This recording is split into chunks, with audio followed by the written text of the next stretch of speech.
আমরা আজকের শোকসভার শুরুতেই আল্লাহর কাছে দোয়া করছি, আল্লাহ পাক সুবহানাহু ওয়া তাআলা বাংলাদেশের আপসহীন সংগ্রামের প্রতীক সাবেক প্রধানমন্ত্রী মরহুমা বেগম খালেদা জিয়াকে জান্নাতুল ফেরদৌসের মেহমান হিসেবে কবুল করুক, আল্লাহুম্মা আমিন। একই সাথে দোয়া করছি বাংলাদেশের সাবেক প্রেসিডেন্ট, যিনি সবসময় দেশের স্বাধীনতা, সার্বভৌমত্ব, অখণ্ডতার কথা বলেছেন, শহীদ প্রেসিডেন্ট জিয়াউর রহমানের জন্য আল্লাহ পাক সুবহানাহু ওয়া তাআলা শহীদ প্রেসিডেন্ট জিয়াউর রহমানকে জান্নাতুল ফেরদৌসের মেহমান হিসেবে কবুল করুক, আল্লাহুম্মা আমিন। বাংলাদেশের আমরা যারা তরুণরা আছি, গত 16 বছরে আমরা যারা ফেসিবাদ দেখেছি,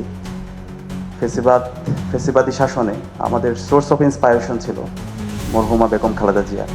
আমরা দেখেছি কিভাবে অন্যায়ের বিরুদ্ধে তিনি কথা বলেছেন, কিভাবে তিনি ফেসিবাদের বিরুদ্ধে কথা বলেছেন, কিভাবে তিনি ভারতীয় আধিপত্যবাদের বিরুদ্ধে কথা বলেছেন, কিভাবে তিনি জাতীয় ঐক্য তৈরি করেছেন।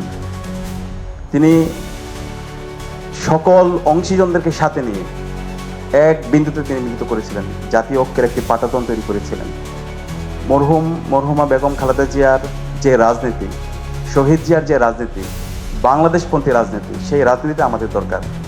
এই বাংলাদেশপন্থী রাজনীতির মধ্যে আমাদের সব সমাধান রয়েছে।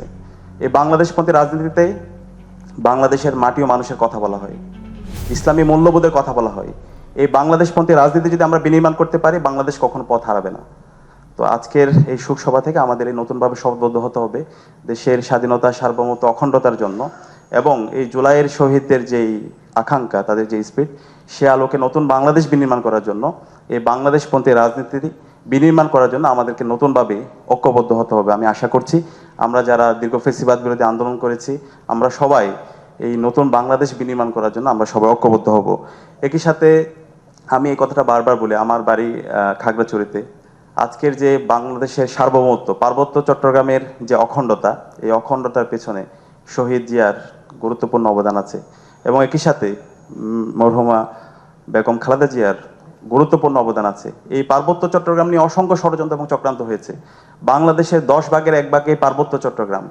শহীদ জিয়া এবং মরহুমা বেগম খালেদা জিয়া এই পার্বত্য চট্টগ্রামের সার্বভৌমত্ব এবং অখণ্ডতাকে রাখার জন্য যে পরিমাণ তিনি এফোর্ট দিয়েছেন, এই জাতি সারা জীবন শ্রদ্ধার সাথে ওনাদের এই অবদানগুলো স্মরণ রাখা দরকার।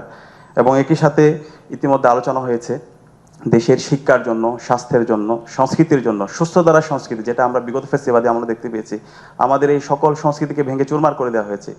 সেই সুস্থ সংস্কৃতি বিনির্মাণ করার জন্য বেগম খালেদা জিয়া এবং শহীদ জিয়া যে ফুলকড়ি আসর থেকে শুরু করে শিশুদেরকে সুস্থভাবে তাদেরকে বিনির্মাণ করার জন্য যে সংস্কৃতি বিনির্মাণ করেছেন, সেই নতুন সংস্কৃতি আমাদেরকে বিনির্মাণ করতে হবে। আমরা আশা রাখছি আমরা বেগম জিয়া এবং শহীদ জিয়ার যে অসমাপ্ত কাজ, সে অসমাপ্ত কাজ আমরা ঐক্যবদ্ধভাবে আমরা আমাদের কাজ জারি রাখবো, সে উদাত্ত আহ্বান জানিয়ে এবং সবার জন্য দোয়া চেয়ে আমি আমার কথা এখানে শেষ করছি। আসসালামু আলাইকুম।